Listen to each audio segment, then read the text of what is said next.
Bienvenue sur France 24. Si vous nous rejoignez, il est 19h à Paris. À la une de l'actualité, la Turquie se dirige vers un second tour de l'élection présidentielle le 28 mai prochain.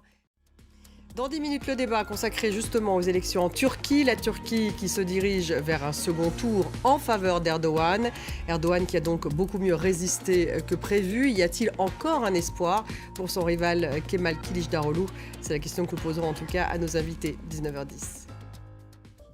On démarre avec l'actualité en Turquie. La Turquie qui se dirige donc, je vous le disais, vers un second tour de l'élection présidentielle le 28 mai. Le dernier comptage porte sur plus de 99,9% des urnes.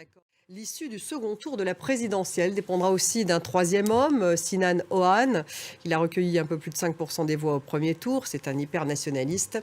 On fait le point avec Cédric Ferreira. Rishi Sunak promet de fournir des drones d'attaque longue portée et des centaines de missiles antiaériens à l'Ukraine. Le Premier ministre a reçu Zelensky qui s'est dit, quant à lui, optimiste sur, je cite, des décisions rapides sur la livraison d'avions de combat. Le président ukrainien a terminé une tournée dans plusieurs pays européens, dont l'Italie, l'Allemagne et la France. David Gilbert.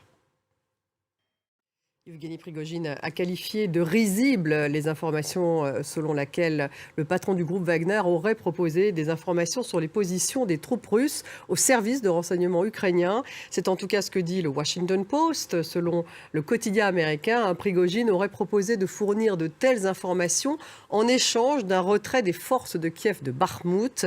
On fait un point en images avec David Gilbert. En Thaïlande, le puissant parti d'opposition a accepté de rejoindre une coalition de gouvernement pro-démocratie menée par Move Forward. Move Forward qui est le grand vainqueur des élections législatives de dimanche. Une alternance dans le pays après une quasi-décennie de généraux au pouvoir. Cédric Ferreira. Merci de nous avoir suivis. Dans quelques minutes, le débat il est consacré à la Turquie. La Turquie qui se dirige vers un second tour de l'élection présidentielle le 28 mai. Et c'est Erdogan qui est le favori.